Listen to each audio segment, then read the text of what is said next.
Good morning friends. আজ হচ্ছে সোমবার সকালবেলা হচ্ছে মুড়ি মুড়ি ভাজা। কালকে এখানে রাত্রিরে খুব বৃষ্টি হয়েছে। শনিবার দিন বলছিলাম না বৃষ্টি হয় না বৃষ্টি হয় না, তো কালকে সানডে ছিল, রাত্রির বেলা খুব বৃষ্টি হয়েছে, মানে মোটামুটি, কিন্তু মানে চলেছে অনেকক্ষণ ধরে, টিপ টিপ টিপ টিপ করে পড়েছে, কিন্তু অনেকক্ষণ ধরে পড়েছে। তো ওতে না বেশ ঠান্ডা ঠান্ডা হয়ে গেছে ওয়েদারটা, আর সকালবেলা অত রোদ উঠছে না। আজকে তো সোমবার, পেঁয়াজ টেয়াজ দিয়ে মাখতে পারবো না মুড়ি, তো বাদাম দিয়ে মেখে নিয়ে এসেছি। এই যে অন্যদিন তো চিড়ে দিয়ে বাদাম দিয়ে খাই, সোমবারটা বিশেষ করে, কারণ অন্য কিছু মাখতে পারি না পেঁয়াজ টেয়াজ দিয়ে। সাথে চা।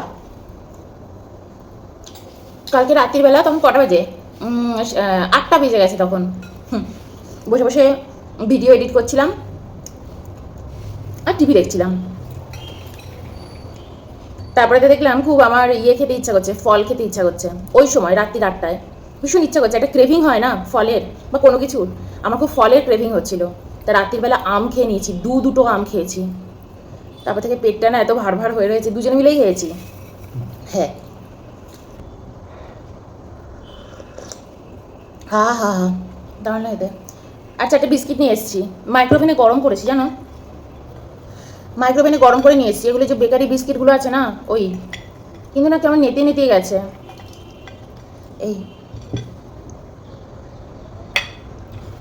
এই দিয়েই হচ্ছে আজকে সকালের ব্রেকফাস্ট। তো ভাবলাম সকালবেলা একটুখানি মুড়িয়ে খেয়ে নিই বাদাম ভাজা দিয়ে।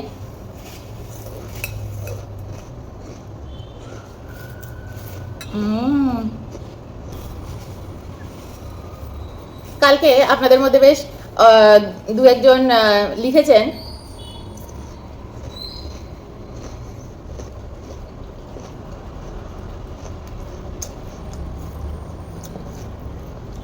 সুগার, সুগারের যাতে আমি দিয়ে দিই, কি যেন বলে, ডায়েট চার্ট। আপনারা লিখেছেন সুগারের ডায়েট চার্ট, আমি আপনাদের কি করে দেবো বলুন তো? আমি সারাদিন এমনি তো টাইম পাই না। রাত্রিবেলা কখন যেন শুয়ে পড়েছিলাম, হঠাৎ করে ফোনটা খুলেছি, দেখলাম মমি যেন ভুলে না যাও।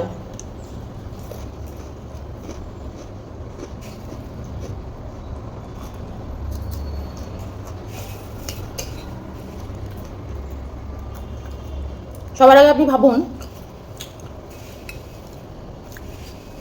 আপনার কাছে যে রোগটা হয়েছে সুগার, সেটা আপনার কাছে কত ফানি, কত মজার, আপনি কতটা সিরিয়াস সেটা নিয়ে ভাবুন। আপনি আমার ভিডিওতে দেখলেন আমি আমার বন্ধুর হাজব্যান্ডকে সুগারের একটা ডায়েট চার্ট করে দিয়েছি। এমনি আনতাবড়া, আর কি বলে, আনটপ্পা, আনতাবড়ি, এই কুচবি একটা আনতাবড়ি, একটা ডায়েট চার্ট। আমরাও নেবো মমির থেকে। একটাই তো ডায়েট চার্ট, সবাই খাবো, সবাই করব। যখন আপনি ডক্টরের কাছে যান, রোগ একটাই থাকুক, সেম ওষুধ দেয় কি ডক্টর সবাইকে? কখনো সেম ওষুধ দেয় না, আলাদা আলাদা ডোজ, আলাদা আলাদা ওষুধ দেয়। রোগ হয়তো একটাই, সুগার হয়েছে বা অন্য কিছু হয়েছে, থাইরয়েড হয়েছে, কিন্তু ডোজ কিন্তু সবার এক হয় না, ওষুধও এক হয় না।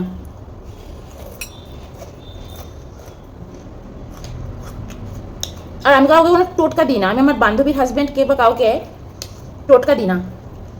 টোটকা লেগে গেল, সবার জন্য লেগে গেল। সকালবেলা মাঝে মাঝে না আমার আসে ইউটিউবের, যখন খুলি ইউটিউবটা তখন অনেক এরকম আসে, অ্যাস্ট্রোলজাররা দেয় টোটকা টোটকা। মঙ্গলবার সকালবেলা একটা সিঁদুর নেবেন, সিঁদুর নিয়ে বট গাছে গিয়ে লাগিয়ে দেবেন, সবাই মিলে যাচ্ছে, সবার প্রবলেম সলভ হয়ে যাবে। ওই বট গাছের মধ্যে লাগাবে সিঁদুরটা, সবার প্রবলেম সলভ হয়ে যাবে। সবাই বলছে দিদি আপনার এটা টোটকাটা আমার কী কাজে লেগেছিল? টোটকা কাজে লাগেনি, হয়তো কোনো কারণে আপনার ওটা হওয়ার ছিল, হয়েছে, ব্যাস। ওটা থেকে আবার সবাই দৌড়চ্ছে, টোটকা না। যেই শুনেছেন যে মৌমি দিয়েছে বন্ধুর হাজব্যান্ডকে সুগারের ডায়েট চার্ট দিয়েছে, সঙ্গে সঙ্গে আমি আপনাকে চিনি না, জানি না, আপনাকে দেখিনি, কে আপনি, কি আপনি? অনেকে তো আবার মেয়েদের নাম নিয়ে ছেলেরাও ইউটিউবে বসে বসে ইউটিউব দেখে। কিচ্ছু জানি না আপনার সম্পর্কে। আপনি কিন্তু আমাকে দেখছেন, আমি কিন্তু আপনাকে দেখতে পাচ্ছি না, তাই না? কত বয়স আপনার, হাইট কি, জীবনযাপন কীরকম, কিছুই জানি না। আমার বান্ধবীর যে হাজব্যান্ড, ও তো আবার একটু অ্যালকোহলও খায়। ওর বিশাল বড় গাড়ির বিজনেস, মানে ওখান দিয়ে ও গাড়ি করে, অনেক গাড়ি ওদের। সারাদিন মারাত্মক স্ট্রেস, ওর মারাত্মক স্ট্রেস। তো ওকে আমি ছোটোবেলা থেকে দেখেছি, একদম ছোটোবেলা, তখন আমাদের বিয়েই হয় না, একদম ছোটোবেলা থেকে, তখন আমরা 7-8-এ পড়ি। সেই সময় ওদের না টেলিফোন বুথের বিজনেস ছিল অনেক বড়, প্রচুর, অনেক অনেক জায়গায় ওদের টেলিফোন বুথ ছিল। তারপর তো টেলিফোন বুথ উঠে গেল, তারপর গাড়ির বিজনেস শুরু করলো, গাড়ি ভাড়া দেয়, প্রচুর পয়সা, প্রচুর পয়সা ওদের। কিন্তু সুগার হয়েছে, বাড়ির আম জাম কাঁঠাল ফল, বাড়ির ফল, আমাকে বলছে যে তুই কবে কলকাতায় আসবি বল, তোকে খাওয়াবো। আমরা তো খাই না। কেন তুই খাস না কেন? বলছে না আসলে আমার বর তো খেতে পারে না, আর বাড়িতে একজন মেম্বার না খেতে পারলে না ভাল লাগে না রে গাছের ফল খেতে। আমি কেন খায় না কেন, ও খেতে তো খুব ভালোবাসতো। বলছে না আসলে ডক্টর বারণ করে দিয়েছে ফল খেতে, বলেছে মিষ্টি ফল ওর জন্য ক্ষতিকারক, আম জাম কাঁঠাল কলা লিচু এগুলো যেন না খায়। আমি যা বাবা, এগুলোই তো আমাদের দেশের ফল, জাতীয় ফল, এগুলো খাবে না? তো এর জন্য আমি ওকে একটা ডায়েট চার্ট করে দিয়েছি। ও আবার অ্যালকোহলও খায়, স্মোকও করে, ওর হাজব্যান্ড এখন এগুলো করেও। এমনভাবে ওকে ডায়েট চার্টটা আমি করে দিয়েছি যাতে ও একটু স্মোকও করতে পারে, অ্যালকোহলও একটু খেতে পারে 9 মাসে 6 মাসে বা মাসে একদিন, সেই বুঝে তাকে আমি ডায়েট চার্ট করে দিয়েছি। এমনভাবে খাবি, ওমনভাবে খাবি, ডক্টর সব বারণ করে দিয়েছিল। বারণ করলেই তো হলো না, তার লাইফস্টাইল, তার ইয়ে, তাই না? তার সাথে ডক্টর ওষুধও দিয়েছে, আমি ওষুধগুলো খাবি, যেটুকু ওষুধ দিয়েছে খাবি।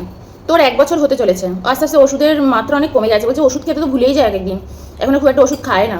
আচ্ছা সুগার রোগের মেন সমস্যাটা কি জানি, ইনসুলিন ইনক্রিজ হয় না নাকি ইনসুলিন প্যাটাই হয় না? রেজিস্ট্যান্স মানে কি? বাধা দিয়ে দেয়। ও যখন খাবার বের হয়, খাবারের সঙ্গে সঙ্গে ইনসুলিনটা তো বেরোতে থাকে, হরমোন যেটা ইনসুলিন হরমোন, ওটা বেরোলে তখন খাবার আস্তে আস্তে হজম হয়ে যায়। কোনো জিনিস যে বলে হ্যাঁ, কিন্তু যাদের সুগার হয় তাদের ইনসুলিনটা বেরোয় না, আটকে যায়, এরকম একটা প্রবলেম হয়, তাই না? সুগারের আমাদের বাড়িতে কারোর সুগার নেই, না অয়নদের বাড়িতে না আমাদের বাড়িতে, আমাদের বাড়িতে কেউ সুগার রোগী নেই। তো এই হচ্ছে ব্যাপার, এই রোগটা সম্পর্কে এটা আমি অত ভালো জানিও না। তো ওকে আমি সেই অনুযায়ী ডায়েট চার্ট করে দিয়েছি। প্রথমেই কিন্তু ওকে বলিনি একসাথে আম জাম কাঁঠাল সব খেয়ে নিতে, অল্প অল্প করে খেতে বলেছি। এখন ওকে যা আমি দিয়েছি আপনারা সবাই এসে বলছেন আমাদেরও দাও, কি করে সম্ভব? তাই না? সম্ভব কি? এই কুম্ভের মেলা, যে 12 বছর ধরে পাপ করো তারপরে গিয়ে একটা ডুব মারো, তাই না? গঙ্গা দেবীও বলে যে আমাকে আর দূষিত করো না, আমি আর নিতে পারছি না। কিন্তু আমরা কি বলি, চল পাপ ধো, আমি যা পাপ করেছি ধো তুই, গিয়ে আমরা গঙ্গা দূষণ করে আসি, নদী দূষণ করি, আমাদের পাপ ধোবেও, অনেকটা সেই রকম। চলো বলো সুগারের ওষুধ বলো, এরকম হয় না। আপনারা এতদিন ধরে কি করেছেন, জীবনে কি করছেন, কি স্ট্রেস আপনাদের, চিন্তা, সকলের ডাস্টবিন আপনার মাথায়, আমার মেয়ে, আমার ছেলে, আমার হাজব্যান্ড, আমার পরিবার, সকলকে নিয়ে চিন্তার ডাস্টবিন আপনার মাথায়। আপনি হয়তো ঘরের খাবারই খাচ্ছেন কিন্তু আপনি সুস্থ হচ্ছেন না। কত কিছু হতে পারে না, কত কিছুতে হতে পারে। সুগার রোগ কি শুধু এমনি এমনি হয়? কত কিছুতে হয়। আপনি আগে খুঁজুন, ডিসিপ্লিন হন লাইফে। একজন ইউটিউবার তার গল্প বলছে, তার লাইফের গল্প বলছে, আপনি তাকে গিয়ে বলছেন ডায়েট চার্টটা দিও, ভুলো না কিন্তু ডায়েট চার্টটা দিও, আপনি সুস্থ হয়ে যাবেন। ম্যাজিক, ম্যাজিক, টোটকা না, টোটকা, ইউটিউবার তো টোটকা দিচ্ছে, টোটকা, বন্ধুর বরকে টোটকা দিয়েছে, আমাদেরও টোটকা দেবে।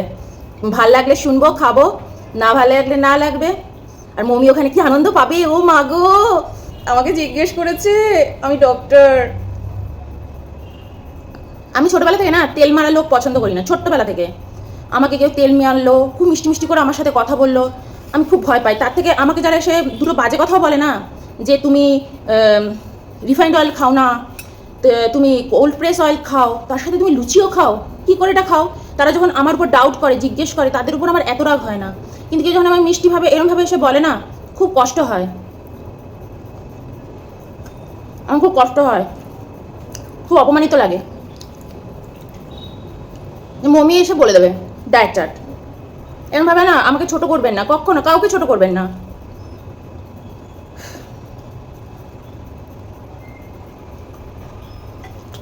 বিস্কুট করে নেতেই গেছে, মানে যে চায় ঢুয়াচ্ছি। যাই হোক, কালকে আমার রাগ হয়নি, কষ্ট হয়েছে। নিজেকে খুব ফালতু লেগেছে, যে আমি কত ফালতু। আমাকে এসে বলছে যে ডায়েট চার্টটা দিও, বন্ধুর বরকে যেটা দিয়েছো আমাদেরও দিও। আপনাকে ডক্টর ঠিক করতে পারছে না, কেউ ঠিক করতে পারছে না, জানি আপনি কবে থেকে সুগার রুগী। আপনি কি করে সুস্থ হবেন? আপনার লাইফে কোনো ডিসিপ্লিনই তো নেই। এবং আমি খুব খুশি হয়েছি, অন্যরা কেউ আসেনি, কেউ আমাকে সে আর কেউ কমেন্ট করেনি, এতে আমি খুব খুশি হয়েছি যে হ্যাঁ উনি আমাকে কি দেবে ডায়েট চার্ট। ডক্টরের কাছে যাব, আয়ুর্বেদ ডক্টরের কাছে যান, ঠিকঠাক কোনো আয়ুর্বেদ ডক্টরের কাছে যান, গিয়ে ডায়েট চার্ট নিন, যে আপনাকে দেখবে, পর্যবেক্ষণ করবে আপনি সকাল থেকে রাত অবধি কি খান কি না খান, জেনে শুনে আপনাকে ভালো ডায়েট চার্ট দেবে। ওরমভাবে কথা বলবেন না, খুব খারাপ লাগে। যাই হোক, চলো আজকে আর নো সুগার রোগীর গল্প, ওটা তো আমার বন্ধুর সাথে হয়েছে, গল্পের ছলে আমি বলেছি যে লাইফে সব কিছুই কি বাধা ধরা হয়। ডক্টর আপনাকে এটা ওটা ভালো ভালো খাবার খেতে বারণ করবে যেটা ন্যাচারাল, আপনি খাবেন না। আমি তো সবসময় বলি যারা কিডনি রুগী, যারা কিডনিতে প্রবলেম আছে, রোজ ডাবের জল খাবেন, রোজ ডাবের জল খাবেন। যাদের কিডনিতে প্রবলেম ডক্টররা বারণ করে দেবে, কিন্তু আপনি খাবেন। এবার ধরুন কারো ডায়ালিসিস চলছে, সে একদম বিছানায় শয্যাশায়ী, সে কি ডাবের জল খাবে শুয়ে শুয়ে? না, ডাবের জল তাকে কোনো উপকার করবে না অপকার করবে, কিছুই করবে না ডাবের জল, তাই না? শরীরে অন্যরকম প্রবলেম শুরু হয়ে যাবে, তার অন্যরকম প্রবলেম শুরু হয়ে যাবে, কারণ ডক্টর অলরেডি তার শরীরটাকে অন্যরকম করে ফেলেছে যে তুই ওষুধই খাবি আর এসে ডায়ালিসিস করবি আর আমি পকেট ভরবো, তাই না?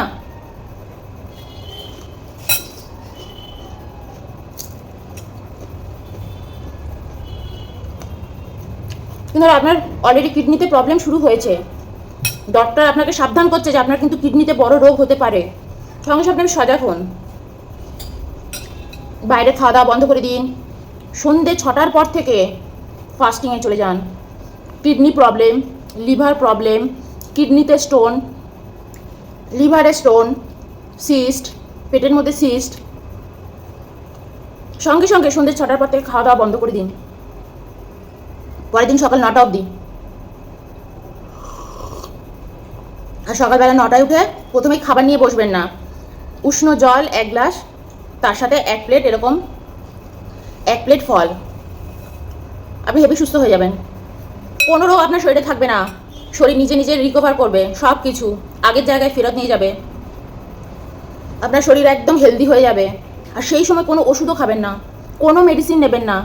বলবেন আমি 2 মাস চুপচাপ কোনো মেডিসিন তো আমি পরে নেবই, আমি তো ডক্টর দেখাবই, কিন্তু এই 2 মাস আমি করবো না। আমার কিডনি ধরা পড়েছে, আমার লিভারে কিছু একটা ধরা পড়েছে, আমি 2 মাস কিছু করবো না, চুপচাপ ফাস্টিংয়ে চলে যান, 16 ঘন্টার ফাস্টিং। আপনার শরীর দেখবেন নিজে নিজে সব কিছু রিকভার করতে শুরু করে দেবে। সুগার রুগী, এবার আমি একদম জেনারেলি বলছি, যত সুগার রোগী আছেন আর যারাই আছেন, সন্ধ্যে 6টার পরে খাদ্য মানে খাবার খাওয়া বন্ধ করে দিন। লিকুইড নিতে পারেন, শোয়ার আগে একটু লিকুইড কিছু নিতে পারেন, খাবার খাবেন না সন্ধ্যে 6টার পর থেকে, খাবার খাওয়া বন্ধ করে দিন। শরীর দেখবেন আস্তে আস্তে আপনার ইনসুলিন ঠিকঠাক হতে থাকবে। ইনসুলিনের জন্য ট্যাবলেট খেতে হবে না, শরীর নিজে নিজে সব কিছু তৈরি করবে। প্রকৃতি আমাদের পৃথিবীতে পাঠিয়েছে সুস্থ সবল সুন্দর করে, আমরা সেটাকে বিগড়ে দিচ্ছি। তারপর আমরা ভাবছি আমাদেরই মতন একটা মানুষ বই খাতা পড়ে ডক্টর হয়েছে, তার কাছে কিছু অভিজ্ঞতা বেশি রয়েছে, আমাদের সে জানে একটু বেশি, তার উপর আমরা পুরো বডি ছেড়ে দিচ্ছি যে নে এবার আমায় বাঁচা। সে কী করে বাঁচাবে তোমাকে? কেমিক্যাল দিয়ে কখনো বাঁচাতে পারবে না, কখনো বাঁচাতে পারবে না। তোমাকে বাঁচাতে পারবে তোমার লাইফস্টাইল, ঠিকঠাক খাওয়া দাওয়া, ঠিকঠাক জীবনযাপন। অয়নের জেঠু যখন ক্যান্সার হয়েছে, ওর জেঠুই আমাদের পাড়ায় একমাত্র জীবিত লোক, আর কেউ বাঁচেনি। আমার দিদিভাই শ্বশুরমশাই ওর জেঠুর একই সময় মোটামুটি হয়েছে না, দিদিভাই শ্বশুরমশাই মারা যাওয়ার পরে তোমার জেঠুর ধরা পড়েছে কোলন ক্যান্সার। তখন জেঠুর কোন স্টেজে চলে গেছিল আবার? 3 নম্বর স্টেজে ধরা পড়েছিল জেঠুর।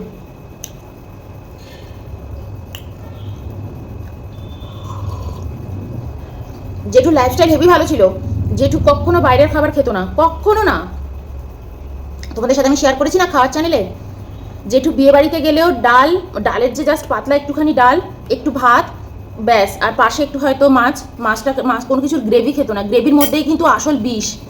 যে কোনো অনুষ্ঠানে যাচ্ছ, গ্রেভি একমাত্র 7-8 দিন ধরে কিন্তু পুরনো থাকে। গ্রেভি করে ফ্রিজের মধ্যে 1 মাসও কিন্তু স্টোর করা থাকে অনেকের। বা ধরুন এই বিয়ে বাড়িতে গ্রেভি দিয়েছে, ওই গ্রেভিটা বেঁচে গেছে, নেক্সট বিয়ে বাড়িতে নিয়ে চলে গেছে, অন্য মাছের সাথে মিশিয়ে রান্না করে দিয়ে দিয়েছে। কি হচ্ছে কি না হচ্ছে তুমি কিচ্ছু জানো না। তো যাই হোক, অয়নের জেঠু ছিলেন, উনি বাইরে গিয়ে কিচ্ছু খেতেন না, শুধু ডাল, সিম্পল একটু মাছ, 2টো রসগোল্লা। কোনোদিনও জেঠুকে ভাজা মশলা, ভাজা মিষ্টিও আমরা খেতে দেখিনি, তাই না বলো? রাস্তায় ভাজা মিষ্টি। ইভেন আমার বাড়িতে যখন জেঠু গিয়েছিল কথা বলতে, এমনি বিয়ের পরে যখন গেছে, মা সবসময় সুগার ফ্রি মিষ্টি এনে খাওয়াতো। সেই সময় তো আমরা তো বুঝতাম না, সুগার ফ্রি মিষ্টি এনে খাওয়াতো জেঠুকে, যার মধ্যে চিনি থাকবে না। কিন্তু পরে আমরা শুনলাম যে সুগার ফ্রি মিষ্টিও কিন্তু ভালো না শরীরের জন্য, আরও ক্ষতিকারক, আরও বাজে জিনিস। কিন্তু জেঠু ওরকম সবসময় খেত না। ধরো আত্মীয়ের বাড়ি আছে, তাকে তো একটা মিষ্টি মুখ করায় না, সেই হিসাবে সেই সময় সুগার ফ্রি মিষ্টি, সেই সময় সবাই ভাবতো সুগার ফ্রি জিনিস খুব ভালো, তো জেঠু হয়তো 2টো সুগার ফ্রি মিষ্টি খাইয়ে দিল, জেঠুও খেয়ে নিল, এরকম। তো যখন জেঠুর ক্যান্সার ধরা পড়লো, তখন জেঠুকে জানো ডক্টর সবচেয়ে বেশি কি করতে বলেছিল? অয়ন তুমিই বলো। জল খেতে বলেছিল না? তুমি বলো। জল খেতে বলেছিল জেঠুকে ডক্টর সবচেয়ে বেশি, 6 লিটার করে জল খেতে বলেছিল সারাদিনে। আর সেই সময় তোমাদের বাড়িতে ফিল্টার লাগানো হয়েছিল, আগে ছিল। তারপর জেঠু ওই সময় আমাদের বাড়িতেও তোমাদের অ্যাকোয়াগার্ডের ফিল্টার তখন। তো জেঠু সেই সময় 6 লিটার করে সারাদিন বোতল এরকম ভরে ভরে রেখে দিত। বলতো হ্যাঁ তাই তো, আমি তো জল খাই না। জেঠুর ওই একটাই সমস্যা ছিল, জল খেত না। আর জেঠু রোজ সকালে নিয়ম মাফিক সকালবেলা 2টো করে রুটি খেত, রোজ 2টো করে রুটি খেত। ডক্টর তখন বলে দিয়েছিল রুটি খাওয়া যাবে না, রুটি খাবেন না, আপনার শরীর তো অলরেডি ড্রাই, আরও ড্রাই হয়ে যাচ্ছে। এবার দেখো সেই সময় ডক্টর জেঠুকে যেভাবে লাইফস্টাইল লিড করতে বলেছিল, আর বিকেলবেলা সন্ধেবেলা বলেছিল চিকেনের স্যুপ খেতে, পাতলা চিকেনের স্যুপ খেতে। তো জেঠু সেইভাবে, আর জ্যান্ত মাছের ঝোল, ছোট ছোট জ্যান্ত মাছের ঝোল, পাতলা, কোনো মশলা থাকবে না। জেঠুই একমাত্র জীবিত ছিল আমাদের পাড়ায়, যাদের কোলন ক্যান্সার হয়েছে জেঠুই একমাত্র জীবিত, এছাড়া কেউ বাঁচেনি। জেঠু ওই জায়গা থেকে ফিরে এসছে। তো তোমার মধ্যে সেই ডেডিকেশন থাকতে হবে, ওষুধ তোমাকে বাঁচাতে পারবে না। আর জেঠুর মধ্যে সেই ব্যাপার ছিল, বাঁচার সেই উদ্যম ছিল। জেঠু অনেক বছর বেঁচে, আমাদের তো বিয়ে 10 বছর, তো পরে তো জেঠু ব্যাঙ্গালোরেই এলো। 14 বছর ওই ক্যান্সারকে হারিয়ে জেঠু 14 বছর বেঁচেছে। কোলন ক্যান্সার থার্ড স্টেজে ধরা পড়েছিল জেঠু। এবার ধরো আমাদের জেনারেশন, আমি কিন্তু সবসময় খুব অ্যাওয়ার থাকি এই বিষয়গুলো নিয়ে। তো আমি কি করেছি, যখন আমি অসুস্থ হয়েছি তারপর থেকে তো খুব আয়ুর্বেদ নিয়ে তুমি চলে যাও না, এগুলো মুড়িটা একটু খাও, খেয়ে জামা কাপড় পরো। শুনলে দেরি হয়ে যাবে না তোমার অফিসে? শুধু বসে বসে শোনে। তো যেটা বলছিলাম, হ্যাঁ, এবার ধরো আমি আয়ুর্বেদ নিয়ে খুব পড়াশোনা করি, আমি কিন্তু খুব বই ঘাটাঘাটি করি। আমার আবার যেটা দরকার সেটা আমি একদম পড়েই ছাড়ি, জেনেই ছাড়ি, খুঁজতে থাকি আমি, জানো তো, এটা খুঁজতে থাকি যে আমার এটার কি রোগের কি ওষুধ। তোমরা অনেক সময় বলো না সব রোগের ওষুধ কি আয়ুর্বেদে আছে? আমি তোমাকে গ্যারান্টি দিয়ে বলছি সব রোগের ওষুধ আয়ুর্বেদে আছে, সব রোগের ওষুধ। শুধু তুমি রাস্তায় অ্যাক্সিডেন্ট হয়েছো, তোমার অপারেশন করতে হবে, তখন তুমি অ্যালোপ্যাথিতে চলে যাও, ভালো জায়গায় চলে যাও, অপারেশন করে কাটা ছেঁড়া ওই জায়গাটা জুড়তে হবে, কোনো সমস্যা হয়েছে ওই জায়গাটা জুড়তে হবে, তুমি চলে যাও, আদারওয়াইজ কোনো দরকার নেই। ওই যে ওষুধগুলো, পাতা ছিঁড়ে ছিঁড়ে যে ওষুধগুলো, আমি ওটার শুধু বিরোধিতা করি যে ওটা খেও না, হুট করে খেয়ে নিলাম একটা ওষুধ, ওটা খেও না। যে ওষুধ বা যে জিনিস অনেক দিন ধরে কোনো প্যাকেটে বা কোনো কিছুর মধ্যে প্রিজার্ভ করে রাখা হচ্ছে, সেই জিনিস কখনোই আমাদের জন্য ভালো নয়। বিশেষ করে ওষুধ, ওর মধ্যে প্রিজারভেটিভ আছে। সবচেয়ে ভালো হয় কি জানো, আমি তোমাদের বলছি, যদি তোমার কাছে জায়গা থাকে, গাছ লাগানোর ইচ্ছে থাকে, বাড়িতে না গুগগুলের চারা এনে লাগিয়ে দাও। এরকম ডাল পাওয়া যায় গুগগুলের, অনলাইনে খুঁজতে পারো বা কোথাও গিয়ে কিনে আনতে পারো আয়ুর্বেদ সেন্টার থেকে, যারা বিভিন্ন শিকড় বাকড় গাছ বিক্রি করছে। তো গুগগুলের চারা এনে লাগিয়ে দিতে পারো। সব রোগের এক ওষুধ আয়ুর্বেদে, গুগগুল। কাঞ্চন গুগগুল বলে একটা ওষুধ আছে। সেই কাঞ্চনটা কি জানো? আমাদের যে কাঞ্চন ফুল আছে না, সেই কাঞ্চন ফুলের মানে কাঞ্চন গাছের পাতার রস। যাদের স্টোন হচ্ছে পেটের মধ্যে, স্টোন, লিভারের স্টোন, কিডনিতে স্টোন, যাদের থাইরয়েডের প্রবলেম আছে, যাদের শরীরে সিস্ট আছে, তারা না কাঞ্চন গাছের পাতার রস করে খাও এমটি স্টমাকে। সকালবেলা 4টে পাতা ধুয়ে ভালো করে বাটবে। ওই শিলনোড়ায় বেটো না, ওই বাটার ওই জিনিস আছে আয়ুর্বেদের, ওরম যদি নিয়ে আসতে পারো, বা ছোটো হামল দিস্তা থাকে বা থাকে, ওটাতে না বেটে না মধু দিয়ে বাটো, একটুখানি মধু দিয়ে বেটে, ওর মধ্যে জল ঢল মেশানোর দরকার নেই, এরকম ছোট গ্লাস রাখবে। আমার কাছে থাকে, আমি তো হোমিওপ্যাথি বেশি খাই ওষুধ, এরকম গ্লাসের মধ্যে না একটুখানি নিয়ে নাও, যতটুকু হয়, সকালবেলা এমটি স্টমাকে খাও, রোজ খাও। থানকুনি পাতা খাও, পেটের যে কোনো সমস্যা, থানকুনি পাতা খাও। আরেকটা গাছ আছে পাথরকুচি গাছ, নামেই পাথর। তোমার পেটের মধ্যে যদি কোনো পাথর হয়ে থাকে, স্টোন হয়ে থাকে, ওই পাথরকুচি গাছের পাতা যেটা, ওই পাতার একটা পাতা সকালবেলা রস করো, উপরে ছালটা একটু ছাড়িয়ে নাও, বা ছাল ছাড়ানোর দরকারই নেই, তুমি তো রস করে ছেঁকে খাবে।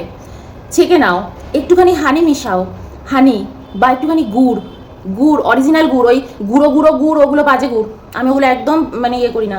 অরিজিনাল গুড় একটুখানি ওর সাথেই বাটো, বেটে রসটাকে এরকম ছোট্ট একটা গ্লাসের মধ্যে নিয়ে সকালবেলা খেয়ে নাও এমটি স্টমাকে। আগে জল খাবে, আগে উষ্ণ উষ্ণ জল খাবে, তারপর ওটা খেয়ে নেবে। খাও রেগুলার, তোমার শরীরে কোনো রোগ ভোগের বাসা বাঁধবে না। বিশেষ করে এখনকার দিনে ছোট ছোট বাচ্চারা, 3-4 বছরের বাচ্চারা ছোট ছোট স্কুলে যায়, তারা কত কিছু খায়, ম্যাগি খাচ্ছে, মাফিন খাচ্ছে, ক্রিম বিস্কিটগুলো খাচ্ছে। এগুলো তো একদম ভালো না, তোমরাও জানো আমি জানি এগুলো ভালো না, কিন্তু বাচ্চারা কিন্তু খেতে ইচ্ছে করে, ওদের একটু ম্যাগি দাও, একটু এই দাও, এগুলোই ওরা খায়, আইসক্রিম এইসবই ওরা খায়। ওদেরকে রোজ সকালবেলা একদম নিশ্চিন্ত মনে খাইয়ে দাও পাথরকুচি পাতার একটু রস, কখনো হলুদ বেটে হলুদের রস জোর করে খাইয়ে দাও। নিম পাতা নাই খাক, হলুদ হচ্ছে অ্যান্টিসেপটিক, আমাদের শরীরে যত রোগ প্রতিরোধক ক্ষমতা সব হলুদ সৃষ্টি করে। তোমার শরীরে রোগের বাসাই বাঁধতে পারবে না। বর্ষাকাল আসছে, এবার তো বাচ্চাদের হাঁচি কাশি এটা ওটা শুরু হয়ে যাবে, আর তোমরা নিয়ে নিয়ে ডক্টরের কাছে যাবে, আর ডক্টর ওই সেই কেমিক্যালগুলো ওই ছোটো ছোটো বাচ্চাগুলোকে দেবে, ওরা কাঁদতে কাঁদতে কষ্ট পেয়ে পেয়ে খাবে। তার থেকে পাতার রস, তার থেকে হলুদের রস এগুলো খাক না, কাঁদতে কাঁদতেই খাক, কিন্তু তোমরাও শান্তি যে না খা গিয়ে তোর শরীর ভালো হবে।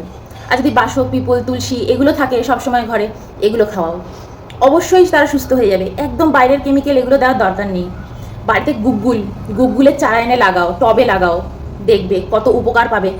যে কোনো কিছু হোক, তোমার যে কোনো কিছু হোক, ওই এক রস গুগগুলের বাটো, রস করো, পাউডার করো, খেয়ে নাও এমটি স্টমাকে। সব রোগের এক ওষুধ আয়ুর্বেদে, গুগগুল। তো এগুলো হচ্ছে খুব ইম্পর্ট্যান্ট।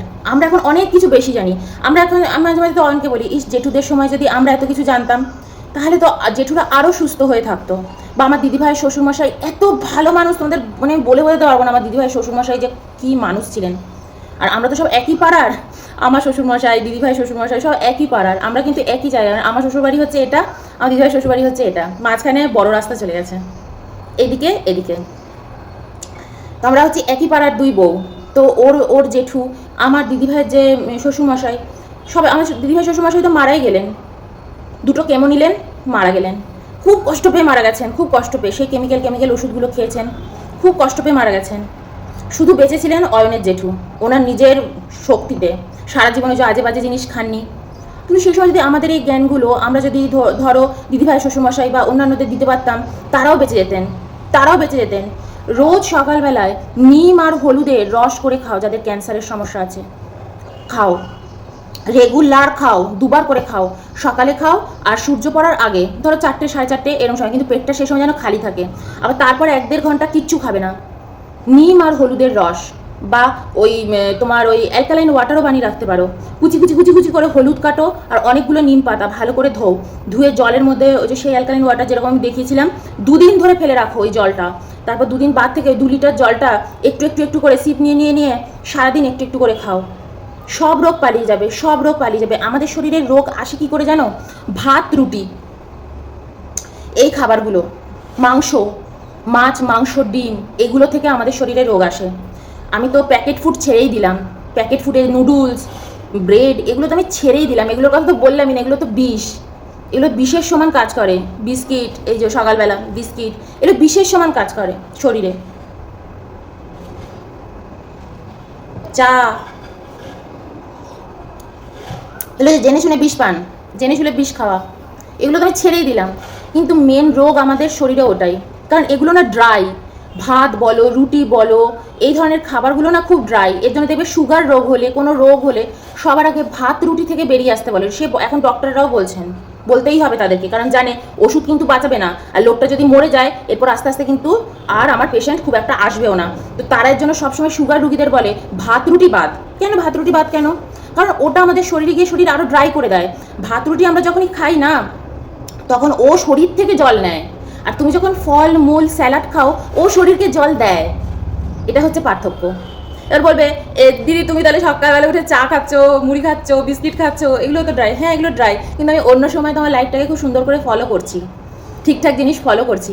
তোমরাও ফলো করো, দেখবে তোমরাও একটু একটু এগুলো খেতে পারবে আমার মতন। বিষ, এগুলো তো বিষ, এগুলো তোমরাও একটু একটু খেতে পারবে, কিন্তু তার সাথে খুব ভালো হ্যাবিট রাখো। সকালবেলা উঠলাম, সমস্ত সবজি সেদ্ধ করে ন্যাকামো মেরে মেরে খাচ্ছি যে আমি খুব ভালো জিনিস খাচ্ছি, সারা মুখের মধ্যে গোটা আর ব্রণ, লাইফস্টাইল একদম বাকবাস, ওরকম করো না। কোনো কিছু সেদ্ধ করে খেও না, কাঁচা খাও, সবজি সেদ্ধ খেও না।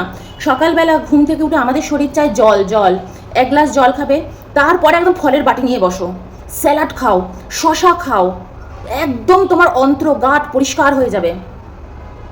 তরমুজ খাও, পেঁপে খাও। আজকে আমি সকালবেলা উঠে এতটা পেঁপে খেয়েছি, কলা খেয়েছি, অনেকেও পেঁপে দিয়েছি। এগুলো খেয়ে কিন্তু আমি এগুলো খাচ্ছি, কারণ এগুলো খেতে আমি ভালোবাসি। আমারও তো স্বভাব বাজে, আমি তো খুব ভালো মানুষ নই, আমারও কিন্তু তোমাদের মতো ইচ্ছে করে একটু এগুলো খাই, এগুলো একটু করি, তাই আমিও একটু একটু এগুলো খাই। পুরোপুরি কি সব কিছু আমিও ছাড়তে পারছি না? পারবো, কিন্তু আমি অনেক সুস্থ আছি। আমি কোনো ওষুধ খাই না, কোনো কিছু হলেও খাই না, পেটে ব্যথা, মাথা ব্যথা, কোনো কিছু হলে খাই না। তোমরাও সেরকম করো, তোমার শরীর দেখবে নিজে নিজেই নিজেকে ঠিক করে ফেলবে। যত ওষুধের থেকে দূরে থাকবে, যে কোনো ওষুধ, হোমিওপ্যাথি, অ্যালোপ্যাথি, আয়ুর্বেদ, যে কোনো ওষুধ, এখন সব কিছু কমার্শিয়াল হয়ে গেছে। দূরে থাকো তার থেকে। ন্যাচারাল খাবার আমি বলে দেবো, আমি তোমাদের সাহায্য করব, ভালো থাকার জন্য আমি তোমাদের সাহায্য করব। দেখবে তোমরা কেমন সুস্থ থাকো। শুধু একটাই মন্ত্র, সন্ধ্যে 6টার পর আমি কিছু খাবো না। রাত্রে শোয়ার আগে যদি আমার খুব খিদে পায়, আমার খুব কষ্ট হয়, প্রথম খুব কষ্ট হবে, 2টো খেজুর খেয়ে নাও। আর কোনো বাদাম ফাদাম খেতে যাবে না, আলমন্ড, তারপর হচ্ছে কাজু বাদাম, ওগুলো খেতে যাবে না রাত্রির বেলা। 2টো খেজুর তোমার শরীরটা ময়েশ্চার করে দেবে, ময়েশ্চার রাখবে, এরকম খাও, খুব ভালো থাকবে। তারপর ওই যে ওটাকে কী বলে জানো, অ্যাপ্রিকট, একটা অ্যাপ্রিকট খেয়ে নিলে, 2টো অ্যাপ্রিকট খেলে, এগুলো খেলে তোমার শরীর ভালো থাকবে। রাত্রিবেলা আবার নাটস খেতে যেও না, যে খালি পেটে আছি 2টো নাটস খেয়ে শুয়ে বললাম না, ওটা সকালে খাবে, রাত্রিরে ভিজিয়ে রাখবে, সকালে চোখলা ফেলে খাবে। আর কোনো নাটস ভেজানো জল কখনো খাবে না, ওটা কিন্তু বিষ, ওটা কিন্তু বিষ। সকালবেলা নাটসের যেমন খোসাটাকে ফেলে খাচ্ছ, ওই নাটস ভেজানো জলও খাবে না, ছোলা ভেজানো জল খাবে না, বিষ। ছোলাটা শুধু খাবে, ভিজিয়ে জলটা ফেলে দিয়ে দরকার পড়লে আরেকটা জলে সেদ্ধ করে পরিষ্কার করে ছোলাটা খাবে, জলটা খাবে না। তো এগুলো বুঝতে হবে। আবার ধরো ফিগ ভিজিয়েছো, কিশমিশ ভিজিয়েছো, অ্যাপ্রিকট ভিজিয়েছো, সেগুলোর জল আবার খাবে, সেগুলোর জল খাবে, কিন্তু কোনো নাটসের ভেজানো জল খাবে না। মুফলি, যেটা হচ্ছে তোমার কি যেন বলে আমরা, চিনেবাদাম, মুফলি যেটা, পিনাট, ভিজিয়ে রেখেছো রাত্রিরে, সকালে সব জল খাচ্ছ, একদম না বিষ খাচ্ছ, বিষ, শরীরের মধ্যে খুব হরমোনের প্রবলেম করে দেবে। এগুলো করো, দেখবে খুব ভালো থাকবে। চলো বাই।